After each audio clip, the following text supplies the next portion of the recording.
안녕하세요. 뉴스 속 날씨 김수현입니다. 지난주 68년 만에 가장 큰 슈퍼문이 떠올랐고 가을철에는 이례적인 황사도 발생했습니다. 이와 관련된 다양한 날씨 이슈를 정리해 보도록 하겠습니다. 또 이번 주부터 본격적인 초겨울 추위가 찾아오는데요. 올 겨울 전망과 폭설 대책, 또 겨울 추위를 극복하는 과학적인 방법도 소개해 드리겠습니다. 스튜디오에 YTN 차윤희 기상캐스터 나와 있습니다. 안녕하세요. 네, 안녕하세요. 네, 지난주에 68년 만에 가장 큰 슈퍼문이 떠올랐는데 이게 사실 보는 사람들 입장에서는 좋았지만 해안가 주민들은 달갑지 않았다고요? 네, 말씀하신 것처럼 지난주 월요일이었죠. 68년 만에 가장 큰 슈퍼문이 떠올랐는데요. 이번 슈퍼문은 지난 4월에 뜬 올해 가장 작은 보름달인 미니문보다 14% 더 크고 30% 더 밝았습니다. 그런데 이 슈퍼문으로 인해 사흘간 해수면 수위가 크게 높아졌습니다. 슈퍼문이 뜰 때에는 지구와 달 사이의 거리가 짧아지기 때문에 달이 지구의 바닷물을 끌어당기는 인력이 커져 밀물과 썰물차가 평소보다 20% 정도 벌어지게 됩니다. 이 때문에 사흘 정도 서해안과 남해안을 중심으로 해수면의 높이가 크게 상승하며 곳곳에는 피해도 잇따랐는데요. 제주도에서는 한림읍, 옹포리 포구를 비롯한 저지대 일부 지역에 바닷물이 육지로 밀려들어 포구와 해안도로 등이 침수 피해를 입었고요. 경남에서는 대조기로 해수면이 높아져 통영시와 창원시 도로 일부가 바닷물에 잠기기도 했습니다. 네. 지난주에 또 짚고 넘어가야 할 것이 바로 황사였습니다. 봄이 아닌 가을에 이것도 연이어서 황사가 나타났어요. 네, 높고 푸른 쾌청 하늘 하면 가을의 대표적인 날씨인데요. 그런데 지난 10일 몽골 고비 사막에서 발현한 황사가 서풍을 타고 중국 내륙으로 이동해 우리나라에도 영향을 줬습니다. 이로 인해 맑은 하늘에 회색빛 먼지가 뚜렷하게 층을 이루면서 쾌청한 하늘 보기가 어려웠는데요.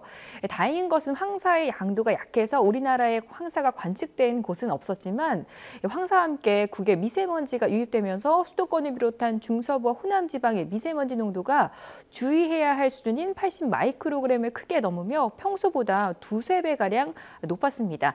그런데 문제는 며칠이 지나지 않아서 지난주 초반 또다시 황사가 발생했는데요.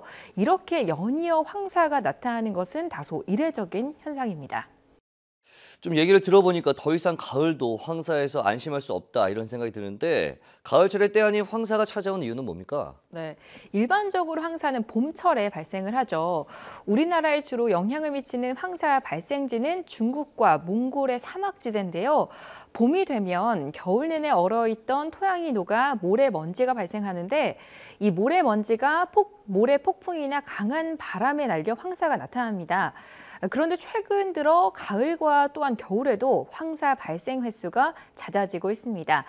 특히 지난 2010년 11월 11일에는 기록에 남을 만한 황사가 관측이 됐는데 이날 서울의 황사 농도가 가을 관측 농도 역대 최고인 1919 마이크로그램을 기록했습니다. 이런 이례적인 발생의 가장 근본적인 원인은 바로 지구온난화입니다. 지구온난화로 인해 기후변화가 나타나고 있고 여기에 무분별한 벌목과 지나친 개발로 인해 사막화도 점점 심해지고 있습니다. 더욱 문제는 황사가 중국 동북부의 공업지대를 지나면서 산업단지의 대기 오염 물질들과 함께 우리나라로 유입되고 있다는 것입니다. 네, 이번에 정부가 미세먼지 저감 방안 마련을 위한 구체적인 로드맵을 내놨다고요? 네, 미래창조과학부와 환경부 등 관계부처가 합동으로 미세먼지에 대응해 나가기로 했습니다. 미세먼지의 대응 전략은 총 3단계로 나눠볼 수 있는데요. 1단계는 내년부터 3년 동안 423억 원을 투자하는 것입니다. 정부는 가장 먼저 미세먼지를 측정하는 기반 기술을 강화하기로 했습니다. 현재 우리나라는 화력발전소나 경유차에서 나오는 미세먼지를 측정하는 기술만 개발돼 있는데 앞으로는 화력발전소에서 나온 미세먼지들이 어떻게 만들어지는지 2차 생성 문제를 규명하고 또 드론이나 빅데이터를 이용해 특정 지역의 미세먼지 이동 경로를 파악하는 기술도 만들어갈 방침입니다.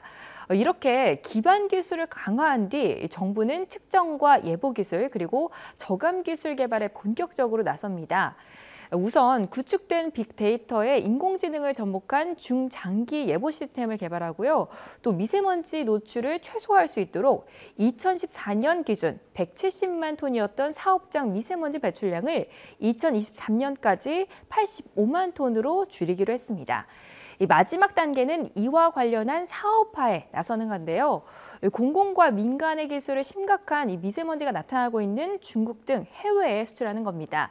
정부는 아시아의 실정에 맞는 미세먼지 규명 기술을 만들어서 현재 이 3조 3천억 원 수준인 미세먼지 관련 수출 실적을 2023년에는 30조 원으로 늘릴 수 있을 것으로 기대를 하고 있습니다. 네.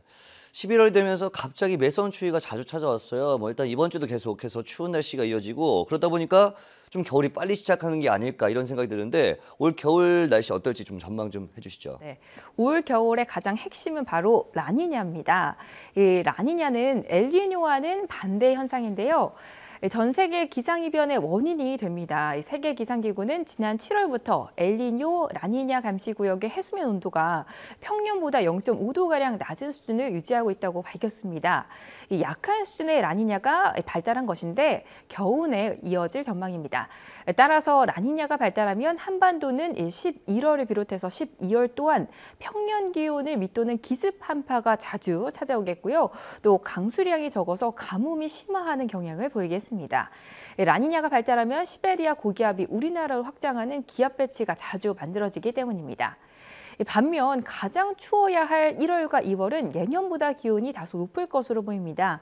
이렇게 되면 올겨울 라니냐가 내년 봄 극심한 가뭄과 또 생태계 이상 현상을 불러올 수 있는 상황이기 때문에 미리 대책 마련을 해야겠습니다. 네. 겨울이 찾아오면 추위도 추위지만 또 눈 생각도 많이 나지 않습니까? 서울시가 겨울철 기습폭설 대비책을 내놨다고요. 네, 서울시가 지난 15일부터 내년 3월 15일까지 4개월간을 겨울철 제설 대책 기간으로 정하고 기습 폭설에 총력 대응한다고 밝혔습니다. 올해 더욱 강화된 내용을 살펴보면 먼저 눈길 낙상 사고 등에 대비한 안전 대책입니다. 올해부터 보행자가 많은 버스 정류소와 횡단보도 등 주변 도로 총 1,250개소에 무료 제설 도구함을 처음으로 비치하고요. 제설 작업에 제약이 많은 이면 도로에는 스마트폰으로 조작할 수 있는 원격 소형 액상 살포기를 확대 운영합니다. 또 올해는 눈을 녹이는 데 가장 많이 쓰이는 염화칼슘 대신에 친환경 제설제 사용 비율을 20% 확대하기로 했습니다. 대설특보 발령에 대비한 교통 대책도 마련했는데요. 혼잡 시간대와 막차 시간의 지하철과 버스 시간대를 평소보다 늘리고요. 또 시민 스스로 눈을 치우는 문화를 확산하기 위해 눈 치우기 인증샷 공모전도 진행한다고 합니다. 네, 겨울철에는 주변 날씨 상황에 따라서 몸으로 느껴지는 어떤 추위, 즉 체감 온도가 좀 다른데 체감 온도를 끌어올리는 과학적이고 또 이색적인 방법이 있다고요. 겨울철 가장 추위의 영향을 받는 게 바로 칼바람이죠. 이 기온이 영상일 때 초속 1m의 바람이 불면 체감 온도가 1도 정도 떨어지는데 영하권일 때는 체감 온도가 2도 정도나 떨어집니다. 따라서 체감 온도를 끌어올리는 게 중요한데요. 먼저 술을 마시면 몸이 따뜻해진다는 생각이 드는데 오히려 알코올이 피부로 열을 발산시켜서 금방 체온을 떨어뜨립니다. 따라서 계피나 마늘, 또 부추나 단호박 등 원푸드를 즐겨 먹고요. 아침에 일어나서 따뜻한 물 한 잔을 마시는 것만으로도 체온은 올라갑니다. 다음으로는 이 취미를 갖는 건데요. 하루 종일 키보드 작업 등 바쁜 일과를 보내다 보면 손발이 차가워지는 분들이 있습니다. 스트레스를 받으며 몸이 긴장해서 혈관을 수축시켜 체온이 떨어지기 때문인데요. 따라서 취미를 즐기며 스트레스도 해소하면서 장기적으로는 몸도 건강해질 수 있습니다. 또 가장 기본적인 것이죠. 바로 운동인데요. 운동 중에서도 특히 근력 운동을 강화해야 합니다. 근육이 많을수록 더 많은 지방을 연소하면서 열을 더 많이 생산해 추위를 덜 타는 체질이 됩니다. 마지막으로는 사랑해라는 말인데요. 사랑해라는 말만으로도 체온이 1도 정도 높아진다고 하네요. 네, 재미있는 내용이네. 사랑해라는 말을 하면 체온이 올라간다. 많이 사랑받는 사람들이 겨울을 잘 알 수 있을 것 같다는 생각이 듭니다. 오늘 말씀 고맙습니다. 네, 감사합니다. 네, 뉴스 속 날씨 오늘 준비한 소식은 여기까지입니다. 시청해주신 여러분 고맙습니다.